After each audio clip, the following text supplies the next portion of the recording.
नमस्कार दोस्तों मोदी जी की भाषा अमर्यादित हो रही है और इस अमर्यादित भाषा के कारण विपक्ष जो है लगातार ये अंदाज़ा लगा रहा है कि ये चुनाव बीजेपी हार रही है, मोदी ये चुनाव हार रहे हैं और इसी कारण से उनकी भाषा अमर्यादित हो रही है। अब हमने इस चीज़ के ऊपर थोड़ा सा विश्लेषण किया, थोड़ा सा निगाह मारी कि कहाँ क्या दिक्कत हो रही है।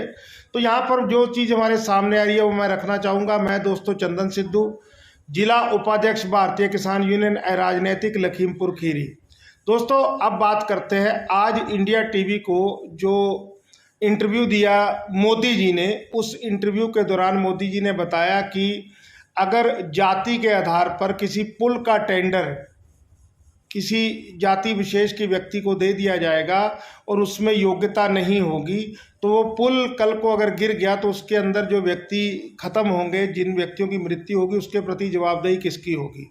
तो कहने का सीधा सीधा अर्थ है कि आरक्षण के कारण जो है अयोग्य व्यक्तियों को आगे बढ़ा दिया जाता है, योग्य व्यक्ति रुक जाते हैं। कहने का मतलब ये है कि जनरल कैटेगरी को नुकसान होता है। और मोदी जी की ये जो बात है, इस बात में कहते हुए वो शब्दों के आधार पर अपनी बात तो कह गए, लेकिन कहीं ना कहीं वो ये भी देख रहे थे कि दलित भाईचारा, जो पिछड़े वर्ग के वोट है, जो कम गिनती के लोग हैं उनके वोट है, वो प्रभावित ना हो।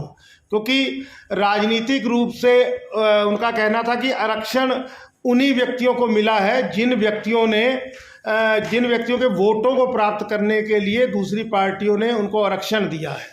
तो दोस्तों ये सब चीज़ कहने के साथ में अब मोदी जी को अपनी विचारधारा को भी कहना है और वोट बैंक भी प्रभावित ना हो।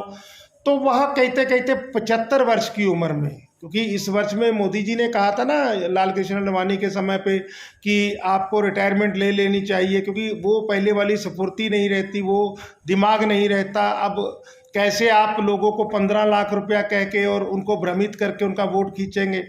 सेवक बन के आए थे, चौकीदार बने बाद में, अब इस समय तो भगवान बने बैठे।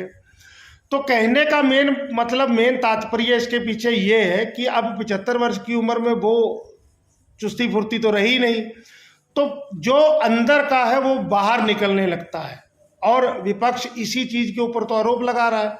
विपक्ष कह रहा है कि 400 इस कारण से मांग रहे हैं कि लोकतंत्र जो है, संविधान जो है, उसको बदलना चाह रहे हैं। ठीक है। और आपकी विचारधारा जो ये है कि आप कह रहे हैं कि हम ही हम हैं, दूसरा तो कोई है ही नहीं। अब यहाँ पर जो है आरक्षण को नहीं ख़त्म होने दूंगा, आरक्षण की रक्षा करूंगा। साफ शब्द तो ये होने चाहिए ताकि दलितों के वोट ना टूटे। ठीक है। कम गिनती वाले जो है उनका वोट ना टूटे। और हो क्या रहा है, अब अंदर का सत्य आ गया कि धर्म के आधार पर अगर आप किसी को कोटा दे दोगे तो कल को वो सही ना कर पाया तो उसका नुकसान कौन होगा।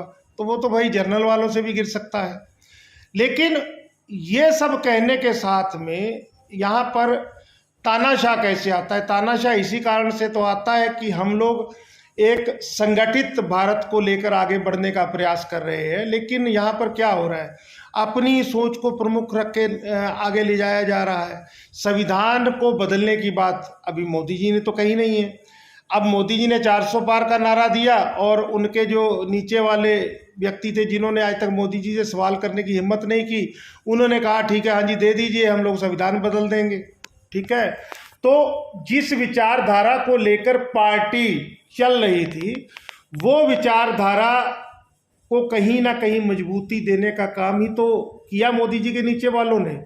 अब वही मैसेज पब्लिक के अंदर गया और पब्लिक ने देखा कि यार ये तो कल को संविधान बदल देंगे, ये तो हमारा अधिकार छीन लेंगे। तो इन कारणों से मोदी जी का जो मुखौटा था वो उतरना शुरू हुआ और शब्द और मन और दिमाग एक साथ नहीं जुड़ पाए। जुबान, मन और दिमाग एक साथ नहीं जुड़ पाए, तालमेल नहीं बन पाया। उम्र का तकाजा है, धोखा हो गया। अब इस चीज़ के ऊपर आप लोग क्या सोचते हैं, ये सोचने का विषय है। तो आप लोग अपने कमेंट जरूर रखिएगा, क्योंकि अभी तो सिर्फ 1 तारीख वाला चुनाव रह गया है। 7वां जो है प्लांग वो भी पूरा हो जाएगा, 4 तारीख को रिजल्ट आ जाएगा। धर्म का जो राजनीति मोदी जी ने खेली है वो ये खेली है कि मंगल को रिजल्ट आना है तो बता रहे बीजेपी का और मोदी का मंगल ही मंगल होगा। यहाँ पे धर्म की राजनीति खेल दी, अधूरे राम मंदिर में प्राण प्रतिष्ठा करा के राम मंदिर की राजनीति खेल दी, लेकिन इस बार कामयाबी नहीं मिल रही है। जनता ज़्यादा सतर्क हो गई है। भ्रष्टाचार और बेरोजगार के मुद्दे पर उनके पास कोई जवाब ही नहीं है। बाकी दोस्तों आप लोग कमेंट करिएगा, हम लोग तो अपनी एक विचारधारा ही रख सकते हैं। वीडियो को लाइक शेयर जरूर करिएगा। जय हिंद दोस्तों, जय जवान जय किसान, धन्यवाद।